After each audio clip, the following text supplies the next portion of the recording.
Welcome back to my channel.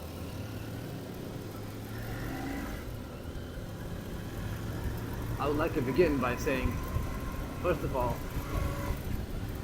thank you so much to every one of you to show me such an overwhelming support on my YouTube channel. Thank you so much.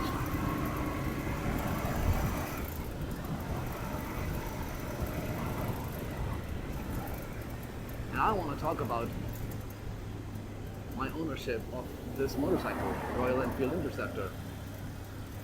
I've had this motorcycle for about 7 months. I got this at exactly March 23rd when the lockdown in India was announced. And I didn't really get a chance to drive the motorcycle back then. But since the lockdown was lifted, partially, and a lot of stages later, when I did get the chance to ride this motorcycle, it's been a bliss. This motorcycle just exceeded my expectations in a lot of ways. Sure, there are pros and cons about everything. So does this one. But yeah, the pros are worth it. They would just, for starters, this is the acceleration. It's got no problems, see, in accelerating. It's just a beautiful engine. And second, the brakes. It's got no problems in braking, see? It's just that nice of a motorcycle.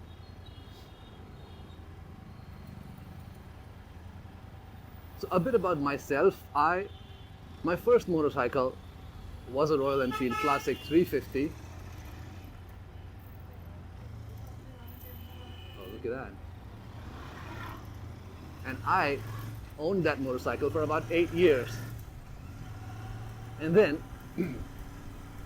I had a long dream of buying a motorcycle. Well, you must have heard about this motorcycle brand called the Harley Davidson. I got the Fat Boy for about 2 years. And then after that, it was time to let go of that one. And then I said hello to this one. And this one is just a peppy motorcycle which you can zoom in on the city streets or go for long rides on a really long tour. This would not disappoint you in any ways. For those people who are looking forward to buying this one, and you know, just like me, back in the day, we're watching YouTube to get more and more reviews on the Interceptor. I mean, I can tell you from experience that go for it. Really. I mean, this one is a BS6 also. You would love it. I mean, I don't know if you can hear the sound, but it is pretty sweet. And it goes pretty fast. That's my limit. I don't like to drive fast. Sure, when it's a highway and there is no one around you, yes, you can just go full throttle and it will go zoom. It can even do 170, I've heard. But my max is 130, 135-ish on the highway, but that's about it. I mean, no. The point is to enjoy the ride. Yeah, not reach somewhere fast. Sure, it's a fast motorcycle, but really, you want to go fast? Then get an airplane. Yeah, it's sorry, bad reference. But yeah, I mean, so also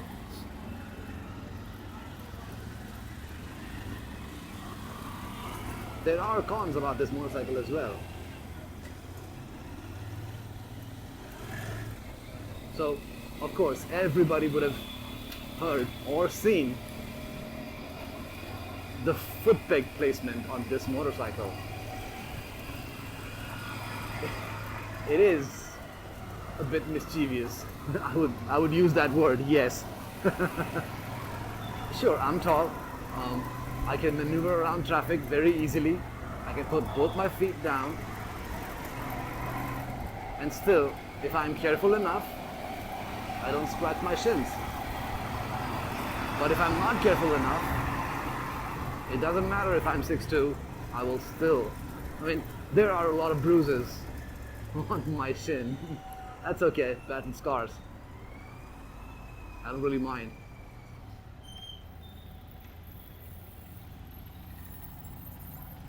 And the second one, I'm pretty sure you must have heard me talk a lot about that, is the seat. The stock seat, ugh. The touring seat, it's okay for about 3 hours if you're doing a long ride. But even after 3 hours, you would be like, oh gosh, which bum would get the comfort and which one would be suspended? I did that literally.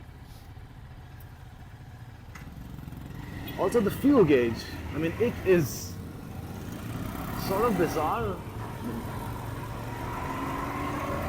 Having a fuel gauge is pretty nice on a Royal Enfield because trust me, I had a classic 350, it did not have a fuel gauge. Sure, the new ones have it, but the only way you could tell that the tank is hitting reserve is when the bike stopped and you had to manually switch the reserve. But yeah, having a fuel gauge is pretty awesome, but even then it's not accurate, I would say. So for instance, the fuel gauge used to start blinking back when I reached about 200 kilometers. But now it's at 232 and it's still at 2 bars. It still hasn't started blinking. So the calculation is a bit off.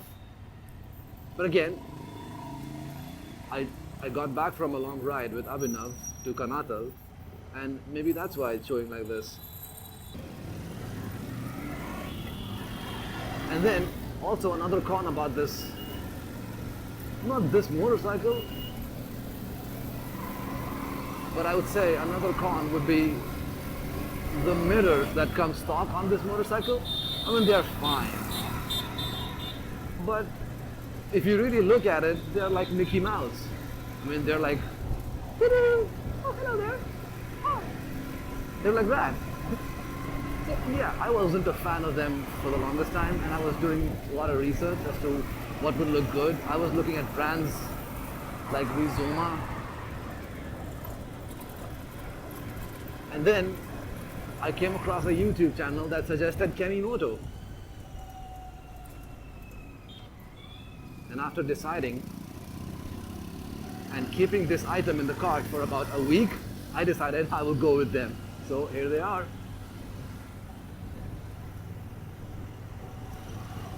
I will leave the link to this item in the description below so that you guys can also, if you want, you can buy it. And it's pretty good.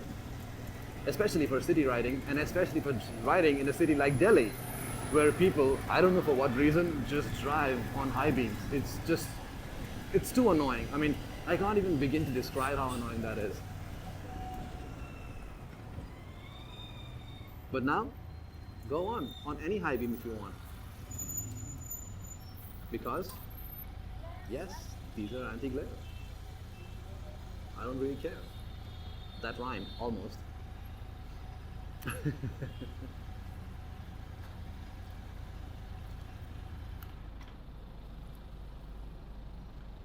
And one more thing that I would like to change in this motorcycle is the headlamp.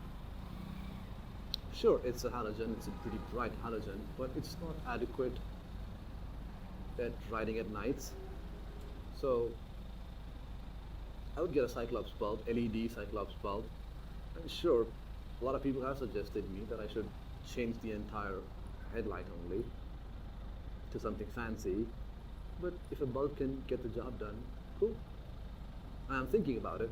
I haven't really added that to my cart yet. But other than that, I mean, the bike is just awesome. It's a beautiful looking retro motorcycle.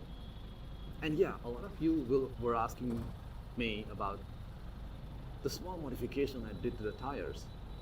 I installed Outex kit on both of them. They cost about 13,500, and yeah, 13,500 is for both the wheels. It's about 2 hours in installation, and then you need about 4 days to test if there's any leakage or not.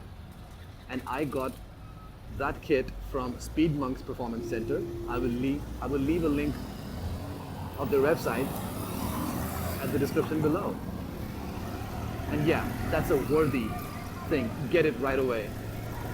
I mean, sure, spoke wheels look classic, which is why you need to preserve them and get the tube out, you know? Because sure, tubes are okay, but if it gets punctured, then good luck doing that on your own, or finding someone who knows how to do it. See, what did I tell you? I-beam. I don't really care. I would just say bye-bye to negative Y. Oh, speed limit reached. See, what did I tell you about not being adequate for night riding? When it is not. I-beam, sure, it gets the job done, but no, not for me. I will change it. I'll still do a bit of more research. But I'm still on the 5th gear, mind you. That's one of the best things about the Royal Enfield having a 6th gear. It's pretty cool. So my long-term review, I mean, for my 7-month review of this motorcycle is, it's awesome. I mean, if you have the budget, I would say look no further. Go for it. And yeah, about the mileage, it's giving me a mileage of about 30 and 28-ish on the highway. Which is cool. Which is wow. I mean, clearly a lot better than my Harley Davidson Fat Boy, which gave me a mileage of about 12 and 15. But that's okay. You can't really compare a 650cc to an 1800 behemoth of an engine.